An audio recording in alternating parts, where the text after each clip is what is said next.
Hello everybody and welcome back. Today is episode 2 of the publisher battle. If you guys have no idea what I'm talking about, I will link the first episode down in the description box below, but you don't have to watch that first video in order to watch this one. You can do it completely on its own. The publisher battle is a concept that I came up with because I wanted to see what publishers I read the most from, and out of those, I wanted to pit them against each other and really try to narrow down the one that I liked the most. So what I had done was ranked the publishers from first place down to 8th, I think. Can't remember exactly how many publishers I did. And one-on-one, they're gonna go head-to-head, each moving forward in the bracket until we finally have our winner. So for the first battle, we had Tor versus Ballotine, and in a shocking turn of events, Tor did not win. Ballotine moved forward to the next round, so I will put that up here in the bracket for you guys. And for today, we're going to be doing Berkeley versus Voyager. And these are two publishers that I feel like I do read a decent amount from, or at least I had a lot of books to choose from. Berkeley does a lot more thriller, mystery, romance books, and Voyager does more along the lines of fantasy books with a little bit of fantasy romance. So it was really cool to see the different options between those and how vastly different they were. So I do pick 2 books per publisher. This will just be for the first round. Once we get through the first round, it'll go down to 1 book per publisher. And I will be using the averages of the 2 books to decide who moves forward into the next round. The rule is if I DNF a book, it gets a 0, and that gets averaged into the score with the other book. I think that's all of the housekeeping things that I had for you guys, so let me just share with you what I'm going to be reading for each publisher. So one of the first books for Voyager is going to be The High Mountain Court. This is by A.K. Mulford, and it is an indie book that recently or semi-recently got picked up by Voyager. It is a fantasy romance involving witches and a world of the Fae, and I've heard pretty good things about this one. I have been wanting to get to it, so I'm excited to finally be getting to this one. And in the same vein, Berkeley has recently picked up Dawn of Onyx by Kate Golden. This is another indie fantasy romance, and it's actually not technically out yet because Berkeley picked it up, and so all of the indie editions except for the ebook got pulled in order for Berkeley to republish it. So maybe this is a little bit of a cheat because it doesn't come out until October, but I've really been wanting to read this. I thought that it would be good to pit fantasy romance against fantasy romance, and so I decided just to kind of go with it. Hopefully you guys are okay with that, but I will be doing the ebook for that one. That's why I don't have it. It's going to be up on the screen here. It officially comes out with Berkeley in October, but it has been out for roughly a year now. And this is another Fae fantasy romance with witches, very similar baseline, even though I think very different plots, but I think it'll be really cool to put 2 very similar books side by side against one another. And then for my other Voyager book, I'm going to be doing Queen of Blood by Sarah Beth Durst. This is one that I've kind of had on my radar for a while, but never really found an excuse to read. I didn't really know much about it. I still don't know a ton about it, but Cassidy read the first chapter, really enjoyed the first chapter. It was on a potential for a backlist book club not too long ago, and so it did put it back on my radar again. This is a world where there are spirits, and these spirits are basically monsters, and there is a queen of the realm that is able to control all of these spirits and hopefully keep them from terrorizing villages. Very excited for this one. This is definitely the most epic fantasy of the lot, and I'm excited to read it. And then we have a completely off the wall one, but it's one that I've owned for a really long time. It's one that people that typically read a lot of fantasy or don't read a lot of cozy historical mysteries also typically enjoy. And so when I saw that it was Berkeley, I was like, okay, I really do want to read that. I've also read another book by this author that I gave a really high 4-star to back in January, and that is Deanna Raybourn with A Curious Beginning. This, I feel like, is a booktube darling. I hear about it from pretty much everyone all the time. It's following Veronica Speedwell, and she is a lady but not a lady, and she gets kind of tangled up in this murder mystery plot, and she's going to use the help of Stoker in order to solve it. And I've heard that it's a slow burn romance, and the characters are really, really great. Even though this is not typically my type of book, I'm still hopeful that I will end up enjoying it because I liked Deanna Raybourn's other books so much, and that really wasn't my style of book either. So there you have it, the 3 books that I currently own plus a Dawn of Onyx that I'm going to be reading for this publisher battle. So really quick, if you're watching this, let me know your prediction of who's going to win down in the comments. I want to know, do you think it's going to be Berkeley? Do you think it's going to be Voyager? And then come back at the end and let me know if you were right. Okay, let's jump into the vlog. I used to do a car update because I did not bring my camera.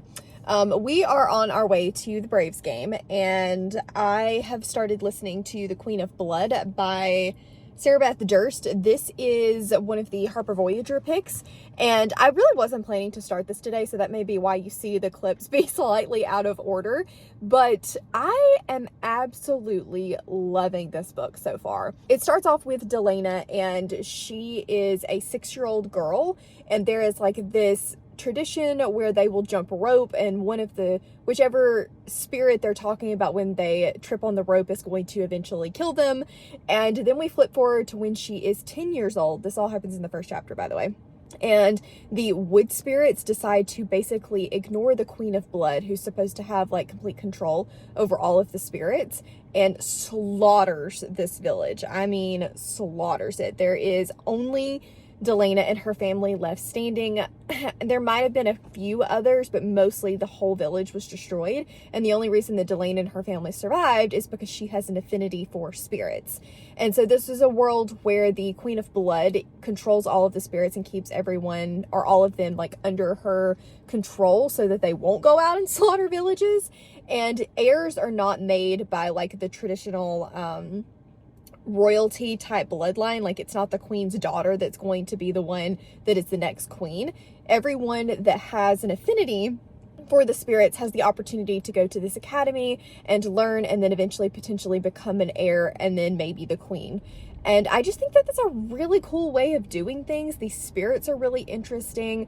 It's got a school setting, which I'm loving. And I'm loving that, you know, things aren't just coming super naturally to Delana. She's having to work for things. And I think that that's an interesting way for us to learn about the world and for her to learn about the world. And I am absolutely loving this book. I am so mad that I did not bring my headphones, and so we have a 3-hour drive to Atlanta, and I can't listen to this book on the way. And I'm so sad because all I want to do is continue reading. I'm only on chapter 7, and I am completely hooked. I'm having a fantastic time, and I cannot wait to continue reading this book. But I'm going to get out of the car. I'm going to go in and meet David. We will head over to Atlanta. I'll probably get a little bit of B-roll while we're there, but maybe not a ton because we are going with some friends, and, you know, I don't know how they feel about the whole camera thing. But I will show you guys a little bit of the game and what we're doing. But I am honestly so excited to be home tomorrow so that I can sit down and read this book. I hope this vlog doesn't go off the rails, because if this continues to go in the direction that I'm hoping it will, I may end up like binging the rest of the series, and you guys may not see this for weeks. Okay, so as you can tell, I am home now. It's now Sunday, and we had a great time at the Braves game last night, but I am so incredibly tired. It is not even funny. I think I'm just an old lady that getting home at 1 o'clock in the morning and then trying to like get up and have a normal day the next day after being in that heat. I think it was the heat that got me. It wasn't the game. It wasn't the like getting home late. I think it was the heat that got me, because, okay, we'll talk here. I am not one of those people that can like not pee for hours. And so David tells me that when we're going on trips, he does not want me to drink a bunch of liquids. And I think I ended up dehydrating myself between that and not drinking anything at the game, and then sweating at the game. And so I ended up with a huge headache. And moral of the story is, I felt like crap yesterday, and now I'm just really tired. But we did have a fantastic time at the game. You guys probably saw a little bit of B-roll of that. The Braves did play relatively well, but we did have some pitching issues, and so they ended up not winning, which is a shame, but it was still a lot of fun. We went with several friends, got some Dippin' Dots, ate some good food, and overall just had a really good time. But David's house is a little bit of ways away. So on the way to there, I got to listen to some of Queen of Blood. And then on the way home today to pick up Ollie, I got to listen to even more. And I am currently a little over halfway into this book, and I am freaking loving it. I think this is going to be a 5-star book. I have not read a book where I instantly knew that I was going to like it as much as this one. Within the first chapter, I was like, this is going to be a 5-star. Within 10%, I was like, this is definitely a 5-star, and I still feel confident about that. You guys, I am absolutely loving it. This book has everything that I want right now. It's a little bit angsty, but it also has some great world building. These spirits are so interesting, and they do have like motivations. So the magic system in here is not just a black and white type magic system. There are rules and there are consequences, and everything has like a balance to it and different ways of doing things. And I think that that is so cool when it is a magic system with rules, but it's a magic system with rules that is fluid and makes sense like in the context of the way that everything else is. I think that that's, I'm explaining that very poorly, but like for example, you can have a normal way of doing things, but then there is also an alternative way of doing things that also makes logical, perfect sense and is a perfectly acceptable way, but it's just not the way that it's always been done. And so it's kind of looked down upon, if that makes sense. I think that the way that the hierarchy is set up and the way that everything is structured in here is really cool. I'm liking the villain arc that I think that we're going to get. I think that that has some good motivations. I'm loving Vin's perspective. I think that he is a grouchy old man that is a lot of fun. We have an animal companion in here, and Delana is just such a fun main character to follow, honestly. She is super, super stubborn, but also good to a fault. And I just love her ability to never give up on anything. But I also love that Sarah Beth Durst does not make everything easy for her. Like, she is having to work for everything that she is being given. I just find that really refreshing. A lot of times you have like the chosen one and everything's easy for the chosen one, and like it's still a fun ride, but I love it when there is actual consequences to things, and you know, you can't just do something and it magically turn out okay. There are a lot of instances in here where things don't turn out okay, and there are consequences for actions, and not just consequences for actions, but like consequences to the magic system. And I really, really like that way of doing things. Basically, I'm just gushing about how much I'm loving this book and how much I absolutely want to pick it back up again. Currently watching some booktube and waiting on my delivery order to get here. I spent an absorbent amount of money on my delivery order, not gonna lie to you guys, because I'm just too tired to cook anything. Like, I am drained and then some. So we're gonna order pasta and we're gonna enjoy the pasta, and we're not gonna feel guilty about how much it costs, because sometimes you just need to treat yourself. Sometimes you just need to treat yourself. So I am going to go back to watching a little bit of booktube while I eat dinner, and then hopefully I will be able to finish Queen of Blood either tonight or tomorrow. I am absolutely loving it, and I think this, I really think this is gonna be a 5-star. Hey guys, I'm back to tell you that I have a 5-star for this video. I absolutely loved Queen of Blood. There are definitely some issues that I had with it that we will talk about, but I absolutely adored this book. I had a fantastic time with it. I thought the magic system was really, really cool. I loved the spirit slash monster with the brutality that was built throughout the world. I love that Sarah Beth Durst doesn't really shy away from doing things that need to be done, even if it sacrifices people. Like, there's none of that whole, well, we could die, but let me just find this way around that doesn't really make sense when the character really should have died to begin with. And I thought that it was incredible. I loved the ending. She doesn't use an easy way out, and the ending did not end as I expected it to. I absolutely loved this book. So this is going to get a 9.42, which is a 5-star. That's the score to beat for Harper Voyager. And I have now started book 2. So if this vlog comes out a little bit later than I meant for it to, I'm sorry, but I have to know what's gonna happen next. I have to know how this is gonna continue. I will say that book 1 does end on a note that could be a standalone, and I am slightly concerned with the direction that book 2 is going to go, but I'm excited and I'm hopeful. I think that as far as things that I didn't love in this, I did want just maybe a little bit more character development, but the reason things kind of shaped up the way they did shaped the ending. I didn't love the romance side of it, but again, it was completely fine. I thought that the writing was really well done. I thought that the plot was clear. It's definitely more of like a learning about the world type of story, but there is a plot. I thought that that was well done. The setting was absolutely incredible and so vivid to me. I could picture everything in this world. I thought that it was so cool. They like swing from vines to get from place to place to place. A lot of this takes place in like treetops, and I loved the world building. I thought it was such a unique setting to have. The one thing that I did not love that she did a little bit in this is I wanted to know more about the origins of the spirits. So the spirits are said to have 2 conflicting emotions. One wants to destroy and kill all humans, and then the other one wants to build and to do what they were meant to do, like the wood spirits to grow trees and the water spirits to flow water, that kind of thing.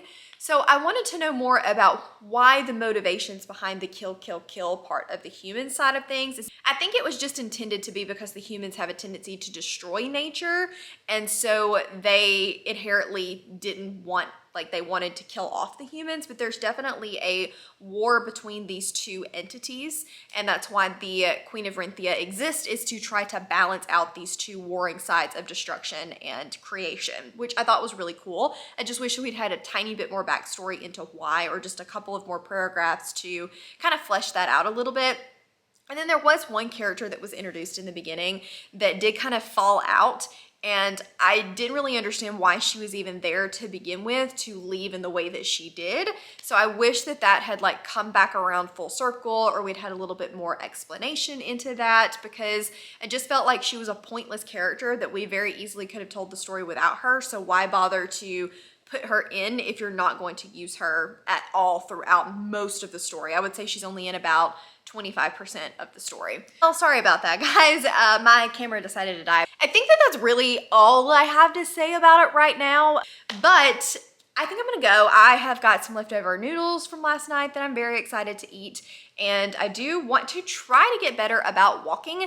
I am not the best to my body. I eat a lot of carbs and a lot of sugar, and I don't get a lot of exercise. So I'm going to try to start reading and listening while on the treadmill, because it's too hot for me to go outside and walk, but I need to find some way to motivate myself, and I haven't found one yet. So if you know of a way to like motivate yourself to get more walking or more exercising done, because I literally hate it. Like, once I get home from work, I'm so tired that all I want to do is be a vegetable on the couch. I do not want to exercise, but I need to find a way to do that. So if you know of a way, let me know, because I want to know. Anyway, I think that's enough rambling. I will chat with you guys once I have completely finished the Queen of Renthia series and have started the next book, which will most likely either be, it'll be one of the Berkeley books, so either Dawn of Onyx or A Curious Beginning.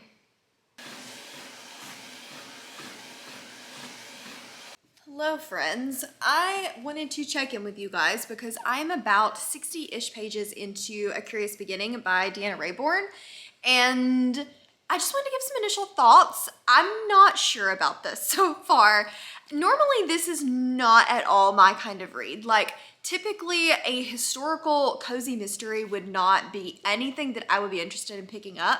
However, I did read the Killers of a Certain Age book by her at the beginning of the year, and that also was not at all something that I would pick up. It was an older MC, it was cozy mystery or cozy thriller style, and it just wasn't anything that I was interested in either, but I picked it up for a video and absolutely loved it and gave it 5 stars, or close to a 5-star. And so I was honestly shocked that I liked that book, and so I was like, okay, well, Deanna Raybourn wrote a book that I loved that I never expected to like, so let's try Curious Beginning and see if I like it, because it's the same author, even though it's something I would not normally pick up. And so I've just been kind of waiting on an opportunity and an excuse to read this.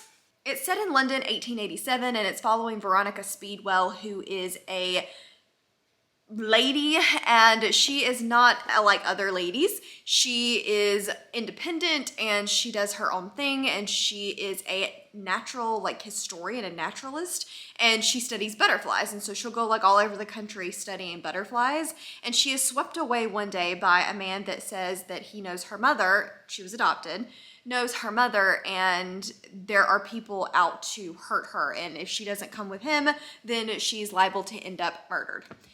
And I'm not loving the setup so far. Veronica, I like her, but she is very much so not like other girls, and we are trying to hammer that point home as hard as humanly possible. And so I'm getting a little bit annoyed by that, because I'm like, yeah, I get it. I know she's different. She's not the normal lady, like, we understand. But it's just constant. And then I'm having some logic issues with the setup of the story. I just don't believe in any day and age a woman would willingly get in a car with someone, or get in like a carriage or go away with someone that they've never met before after their house was just burglared and they were in danger. And this guy comes up and he's like, hey, you need to come with me, you're in danger. I would be like, yeah, I know, I'm not going with you. I don't know you. But she just is like, oh, okay, well, my bag is already packed and I was wanting to leave anyway, so okay. And I don't buy it. And then she ends up at this home of the guy, I think that's gonna be like the love interest or whatever along later on, Stoker. And again, I don't buy it. Like, why is she staying with him? I don't know. I'm only 60 pages in and I do like the writing's fine. It's well written. It is very proper, which I would have expected it to be. So I'm not trying to like judge it too harshly on that, but I'm just really struggling with some of the logic issues. And I want to love this because I know that so many people do, and I want to be in on the love, and people that don't normally read this type of book too. So I know Erin from Book to Busy really loves it. I know Kayla loved it. So I want to love it too. And I'm just hopeful that even though it's outside of my comfort zone, like I settle into the characters and the character dynamics, because I think that that's the thing that people love the most about this series. So anyway, I'm gonna keep reading this. It is my audiobook, so I probably won't read any more of it until tomorrow, but once I am a little bit further in, I will check back in with you guys and we'll see if this is going any better than right now. I did want to give you some more thoughts on A Curious Beginning. I'm actually about 65% of the way through this book so far, and I will say that as we have leaned into the second half, I have been enjoying this a lot more. I absolutely understand the people that are loving this book because there is a lot of good character dynamics, there's a lot of good banter between Veronica and Stoker, and so I absolutely see where the love for this book comes from. However, whereas Killers of a Certain Age had more like plot with characters and there was a lot going on, it was a little bit faster paced. This first half I was just really bored by, honestly. I was expecting more mystery. I was expecting more like investigations and doing things and finding things and trying to get to the bottom of all of this stuff. Unfortunately, you spend a lot of the book just getting to know them and them talking at one another. And there's this weird like circus thing that I don't really know why was there. And so I just didn't love the first half. But as we've moved into the second half, I am liking that better because we are getting more of the mystery. Things are starting to happen. We're learning a lot more about Veronica's past and why she may be involved in all of this stuff. So I am enjoying that a little bit more. I don't know that this is going to be like the series for me, but I am interested to finish it, and hopefully I will be pleasantly surprised by the ending. I don't know that this is going to be a new favorite series just because of the way that it started off, but I could see myself continuing on just depending on how this book ends. So definitely hope there. I'm going to try to finish it tomorrow. That way I can give you guys the first Berkeley score. But I did want to show you while I was here that we have gotten Indie Archive merch. And let me like back up so that you guys can see it. But like, look at this. Cassidy designed it to be like a really oversized band t-shirt, and I think she did such a good job with it. So Indie Archive is mine and Cassidy's Patreon book club, but we read indie books, and we have not had the most wins this year, but it's been a lot of fun just trying different indie books and seeing what we like and reading them with our Patrons. So she wanted to design us a t-shirt for it, and I just think that it is so cute. It is, like I said, band inspired, and it says World Tour 2023, and it has all of the books or series that we have read so far in 2023. So I just love it. I thought it was really cute and wanted to show it to you guys. But I think that that's everything. I'm gonna go because my milkshake is melting and I do need to start sprints here pretty soon. But once I have finished this off tomorrow, I will check back in with you guys. Sun is coming up, are you ready to go? We can take a ride, we can take it slow. Your will is my law, I'ma let you be the boss, cause I'll go where you go. I'll take you to a place we can see it all. Step off the edge, I can break your fall. Your will is my law, I'ma let you be the boss, cause I'll go where you go. When you fall down, just can't wait to be king. Hey friends, good afternoon. As you guys probably saw in the previous clip, David and I went out last night, which we don't normally do, but we went out with some friends and we just had a really good time. Went to a nice dinner, got some rooftop drinks. David was not even really that tipsy during his karaoke session, but he was having a great time, so I had to show that to you guys. But because of that, I have pretty much spent today cleaning. I mean, I've made the bed, we've vacuumed. I've had a lot of things that just around the house have been really neglected for a while because your girl has been tired. But because of that, it is quite a bit later than I meant for it to be. It's like 5:30 now, and I have finished A Curious Beginning by Deanna Raybourn. I don't really have any more to say about this other than what I've kind of already told you guys. It was generally fine. I liked it. I can see why other people absolutely adore it, but I just don't think that this is the type of story for me. There was a lot of just kind of general setup and getting to know your characters that happened throughout the first probably 60%.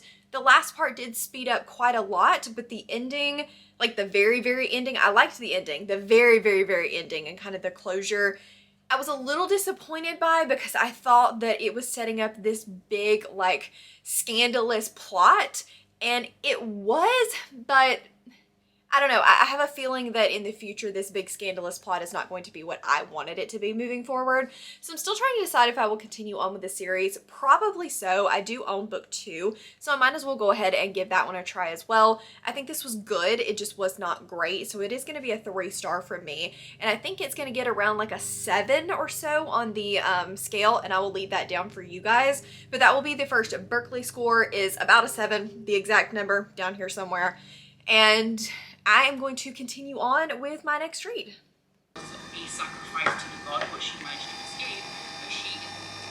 I figured I would chat to you guys about the High Mountain Court while I was curling my hair. This book is following Remy, who is a red witch, and the red witches are a part of the High Mountain Court, and the High Mountain Court has been destroyed by one of the other courts for its power. And Remy is on the run because if you see a red witch, you are able to just kill them.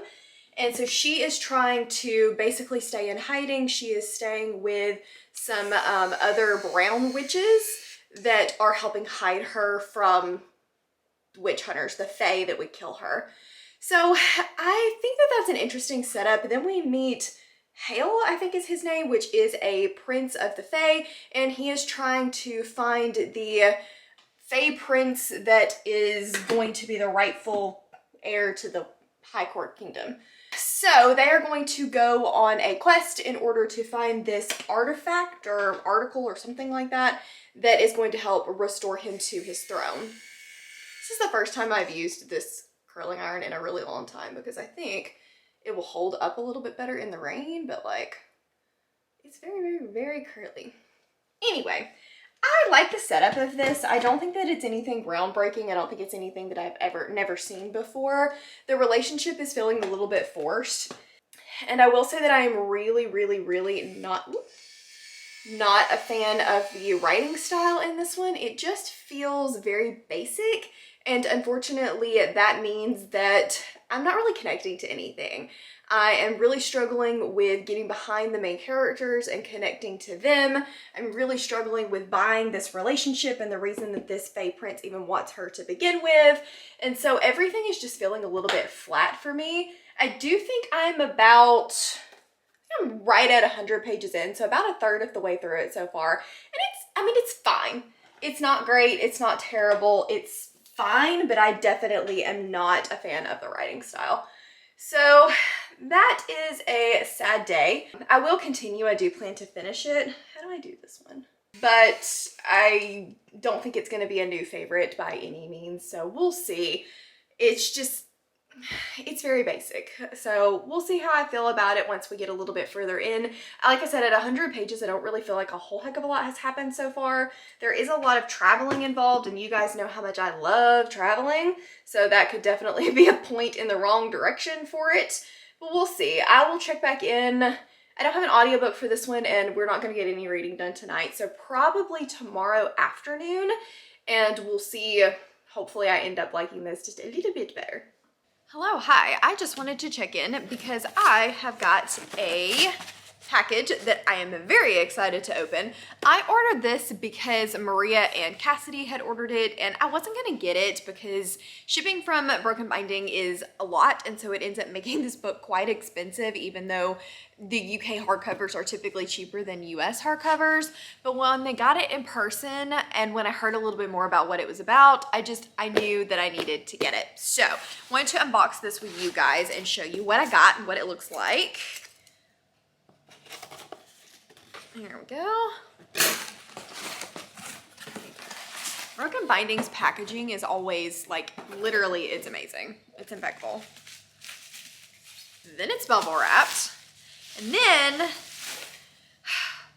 I don't want to. It's too pretty. Like, look at that packaging. It's gorgeous. I hate to open this, but I'm going to, but I hate to, but I'm going to. Like, I need to take a picture of it first. Okay, so first it comes with this really pretty bookmark, which has the title and then kind of a quote on the back. It says, "Some ballads are inked in blood." Let me unwrap it. You guys, it is gorgeous. It is absolutely stunning. Okay, so this is Sons of Darkness by, him. But look at how pretty this is. Oh my goodness. And then that's the back and the spine. And then, are you ready? Are you ready for the edges? Look at those edges. They are stunning, absolutely stunning. It is signed. My copy is 901 out of 2,000. Nothing on the naked hardcover, but the spine of the naked hardcover is really pretty. Oh my goodness, it's gorgeous. I love it. Ooh, and the end pages. Look at the end pages. Well, they're so pretty. I cannot wait to get to this. Honestly, I wish I did not have so much required reading because I want to read this like yesterday, but I'm also scared because every time you buy a pretty copy and you've never read the book, it's like, yeah, but what if I don't like it? I don't think it's gonna matter. I think I'm gonna keep it anyway, but like, what if I don't like it? Anyway, now that I've unboxed that and the fun stuff is over, let's talk about The High Mountain Court by A.K. Mulford. I'm about halfway into this now, and this is just, unfortunately, not my kind of book. The writing has gotten better since when I previously talked to you guys because I was really struggling with the writing. It's still pretty basic to me, but it is getting to where it does not feel as disjointed for me to read. So from that perspective, I am liking it a little bit better. I'm just not connecting with any of the characters. I don't really find that a whole lot is happening. When things are happening and there's banter, it's good, but there's just not a whole lot of it, and it's a little bit too fast burn for me. I would have liked a little bit more banter and more like time with the characters before we started getting to a more romance plot, especially considering like the Fae are supposed to hate the witches and it just doesn't really feel that way. This is definitely not an enemies to lovers book. This is much more of like a, I don't know what their trope would be, but it's not an enemies to lovers. But I still, occasionally there is some good banter and I would have wanted a little bit more than that. We also had the potential setup for a good band of characters and good friendships, and I'm just not feeling it right now. This is kind of an adventure story while also not. They're kind of on this quest to find all of these different artifacts in order to put a Fae prince back on the throne. So in its core, it is an adventure story, even though it is a fantasy romance, and you guys know that that's just not my typical jam. Fortunately, we're not traveling as much as I was afraid we were going to travel. It's not been as bad as I thought it was going to be, but it's still a little bit boring to me. I don't think this is going to be a terrible, like, it's not a terrible book. It's just a little dull, unfortunately, and it's not really gripping me. So I find myself like picking it up, reading a few pages, and then putting it back down. Even though it's so quick and so easy to read, I should be able to just completely fly through it. It's not really holding my attention super well. If this vlog is going to go up at all in a timely manner, I need to finish this. Like I said, I have about half of it left, a little less than half to go. So hopefully I'll be able to do that tonight. I will come back and I will check in with you guys on my final thoughts. And then once I have finished the last Berkeley book, we'll come on, wrap this all up, and find out who won the second publisher battle. You guys, I am honestly addicted to Diet Dr. Pepper. Like, I don't know what to tell you. So I have now finished The High Mountain Court. This was not my favorite book I think that the writing definitely got better as we went along. It was definitely much more easy to read. The dialogue didn't feel as stilted. So I do think the writing definitely got better. I didn't hate our characters. I didn't necessarily feel their relationship to one another, but I liked Remy just kind of on her own and some of the other like friend groups. We didn't really have a lot of character development, be that side characters or main characters. There just wasn't a lot there, period. So I did struggle a little bit with that, even though I liked parts of who they were. I just wish there had been a little bit more to them. And the plot was fine. Like, there wasn't anything wrong with the plot. It was just very basic plot. My issue comes in with two things. One, the plot twist lost me on logic. And two, there is a particular trope in here that I really don't like. I find it cringy. I find it to be way too easy, and it pretty much just wipes out the relationship entirely for me. I'm not really gonna say because it kind of is a spoiler, honestly, especially based on the beginning parts of the book, but it's not a trope that I like. And unfortunately, because of that, it did bring down my enjoyment quite a lot. So this one is gonna be getting a 2-star, which is a 5 on the like scale for me. There was a lot of this that was just generally fine, but a lot of this that really didn't work for me either. So it was kind of like a toss-up. It wasn't hard to read. It wasn't a bad experience, but it was definitely not something that I loved, and I will not be continuing in the series, I don't think, for this one. It was just basic. So a 5, middle of the road, feels pretty appropriate because it feels very middle of the road. Even though there was a trope that I did not like, this book just feels very middle of the road to me. So we do have one book left. I need to finish the last Berkeley book, which is Dawn of Onyx. And once I'm done with that, we will wrap up this vlog and see which publisher comes out on top. Okay. So I am doing sprints, and I just went to get snacks to try to keep me a little bit more awake, but I wanted to tell you guys that I am about 25% into Dawn of Onyx, and I'm really enjoying it so far. I think that the writing is super easy to get into, and I think that we've already met the main love interest, and I have predictions on him and who he is, and I feel like they're pretty obvious predictions, but we'll see if I'm right. I am liking our main character, but she is a little bit too meek for me at times. I prefer a heroine that has got a little more grit to her, but I do think that I'm like seeing hints of that sass coming out, and you can tell that she like has the potential there. She's just always had to live under the shadow of her brother being like the better kid and the one that the dad always loved. And so I think now that she's kind of away from that environment, hopefully we will see her really start to come out of her shell and grow into her own. I am intrigued by the magic in the world. We have dragons in here. All of the different kingdoms seem to be named after gemstones. So like we have Onyx, Garnet, and Amber that have been talked about so far. And so I'm really interested in this world, in these kingdoms, and how everything is mixed together. So I am curious to see how that magic system is going to play out. Our main character is also a healer, and so Erin she's a healer in the traditional sense of like knowing medicine and that like normal kind of healing, but she's also a healer in a magical sense as well. We have witches and warlocks in here, and apparently there were fae once upon a time that have died off. There's a lot going on in the like world, but we haven't gotten any more than just like barely snippets of it so far. So I'm curious to see if that expands a little bit. I'm really hoping that it will, but I'm enjoying it so far. I like the writing style. I like the book. I have not told you guys what this is about. It's following Erin, who obviously, like I said, is a healer, and she and her sister and her mother just kind of live a peaceful life. Her mother is sick, and she's just used to kind of taking care of her. Her brother was sent off to battle on the front lines of this war, and they haven't seen him in a year and thought that he was dead, when one day he shows back up at home and he's severely injured and tells them that his caravan was destroyed by Onyx soldiers. They live in Amber, and he has stolen some of their money, and they have to come with him right now to try to get away to a different kingdom because he's being hunted. And Erin gets caught by the Onyx soldiers and trades her healing abilities for her brother and her family's like debt and to keep them safe. So now she is in the stronghold of the Onyx kingdom and is like a prisoner there, thrown into the cells and occasionally let out in order to help with healing and things of that nature. So that's pretty much all I've gotten so far up to this point. I'm hoping to get a decent bit more read tonight, so I might end up checking in with you guys again. No promises, but I'll check back in with you guys. Right now all I can say is I'm liking it, but I don't have a lot of like in-depth thoughts yet. We gon' break up, then we make up. Act like we're gonna be friends. Flames the fire, take me higher. Leave it all over again, all over again. Leave it all over again, all over again.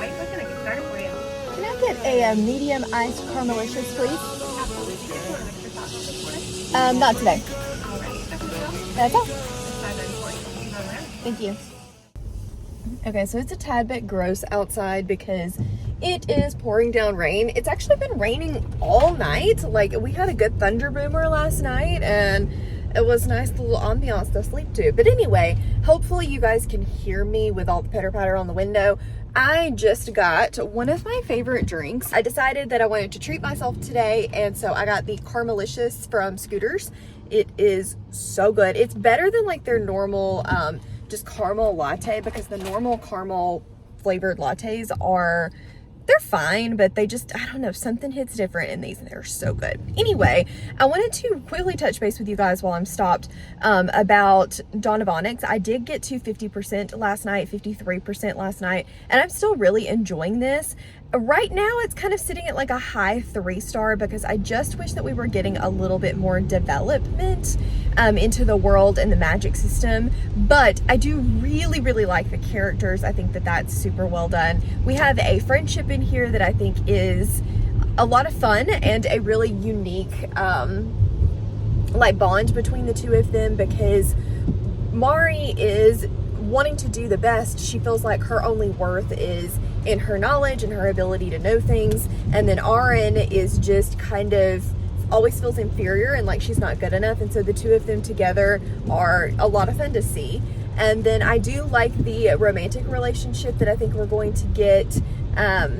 I do want to see a little bit more of that, but I am loving the banter and I'm loving the slow burn aspect of that a lot. I just wish, like I said, that we were getting a little bit more development into the world and the plot, because there is not really an existing plot at the moment. Like, you can see it hovering on the edges, but I just want a little bit more sprinkled throughout. And Cassidy said it is there, it just kind of whammies you all at the end, which is typical for a fanro. However, the fanro that I love has a plot like sprinkled throughout rather than just throwing it all in at the end. So I think that this has the potential to be a book that I really, really enjoy, and a series that I'm absolutely going to want to continue. I'm just curious to see how everything develops in the second half. So I'm going to get off of here because it is wet and a lot of there's a lot of traffic today. So I will talk to you guys later. Hopefully I'll have finished it this afternoon. Good morning, friends. You are in the cabinet because I am making some serious caffeine. It's Monday, and I stayed up way too late finishing A Dawn of Onyx last night. I ended up really enjoying this one. I think it's going to be a high 3-star. I have not yet put it through the rating system, so once I do, I will leave the final Berkeley score down below for you guys, and then once I know the final score, I'll come back later and let you guys know who ended up winning this version of the publisher battle. But final thoughts on Dawn of Onyx. I really, really liked it. There were a couple of things that were not my favorite. I felt like it was doing a little bit too much in the world. We had wyverns, we had shape-shifting, we had fae, we had dragons, we had chimera, we had, I mean, there were just witches. So many different things, and honestly, I just kind of felt like it was a little bit too much. And unfortunately, because of all of that, we weren't really focusing on any one thing, and I felt like I missed a little bit in the world building. I really liked the relationship between Mari and Auron. I ended up liking Auron a lot in the end. Unfortunately, I just did not completely feel their relationship. I did like their relationship, and I didn't have any problems with it. I thought the banter was good, but there was just something missing that kept me from fully, like, believing it and getting invested in it, and I'm not really sure what that was, because they spent plenty of time together. The slow burn was a slow burn, but I don't know what it was. I just never really felt like they were completely, I never felt the love, I guess, is what I'm getting at. And I don't know that they ever really are in love, but anyway, I liked it, but I never got in it. I'm hoping that that will change a little bit in the second book. We did have some pretty good conflict at the end. I really liked the ending. I liked kind of where she was going with that, so I'm curious to see how we get back to that point from the way that things ended, but yeah, I quite enjoyed it. I am making some caffeine, and then I am about to head to work. Hopefully you guys will see this vlog tomorrow if I can manage to get everything edited and up, but I gotta go do the sad work girl thing, and I will talk to you guys this afternoon when I get home, and we will discuss who won and who is moving forward to the next round and where we go from here. Okay, are we all ready for a very dramatic ending to this vlog? Because I'm pretty sure it's going to be a dramatic ending. Really quickly, let me give you the individual scores once again for all of the books for the publisher battle, and then we will average them out and see who's going to come out on top. I am a little bit nervous about this one because I think it is going to be very, very close, just like glancing at the scores, because we had a 5-star from the Queen of Renthia, we had a 2-star from the High Mountain Court, we had a lower 3-star for A Curious Beginning, and we had a high 3-star for A Dawn of Onyx. So I think this is going to be a very, very close score. So I'm literally going to do this with you guys, and you can see what comes out on top. Okay, so for the High Mountain Court, we had a literal 5, and then we had a 9.42, which averages out to a 7.21. And then for Berkeley, we had a 7.33 for The Dawn of Onyx and a 7.08 for A Curious Beginning. And when we average those out, we get a 7.205. 7.21 and a 7.205. That's a tie. If you round it to the same decimal point either way, like, that's a tie. What do we do with a tie? I've never had a tie. Okay. 1 minute. Let me figure out what I'm going to do about a tie, and I will be right back. Okay. So I think the only way to make this fair is to do another vlog that will be like a mini edition of the publisher battle just for Berkeley and Voyager. So it will only be one book, and it'll just be whichever score is the highest wins. I don't think I'll average it back into these, like it'll be a completely separate thing, and then just whoever gets the highest out of that mini vlog is going to move forward into the next round. So that will probably be the next installment, because we will have to have a winner for this one in order to move forward into the finals to know who is going to go into the like winner part of the bracket. So I'll let you guys know once I figure out what I'm going to read for that. Hopefully it'll be coming out pretty soon, because I would love to get it up not too far after this one. I already know what the Harper Voyager pick is going to be, but I do need to find a Berkeley pick. And I will come back to you very soon with a tiebreaker between Voyager and Berkeley. Like, how does that even happen? Thank you guys so much for hanging out and watching this video. If you are as mind blown as I am and you have nothing else to say, just leave me a mind blown emoji, because that's me right now. But otherwise, links to my Patreon, Instagram, Twitter, and Goodreads are always linked down below. Please give this video a big thumbs up if you liked it, and subscribe if you wanna, and I will see you guys in the tiebreaker episode. Bye.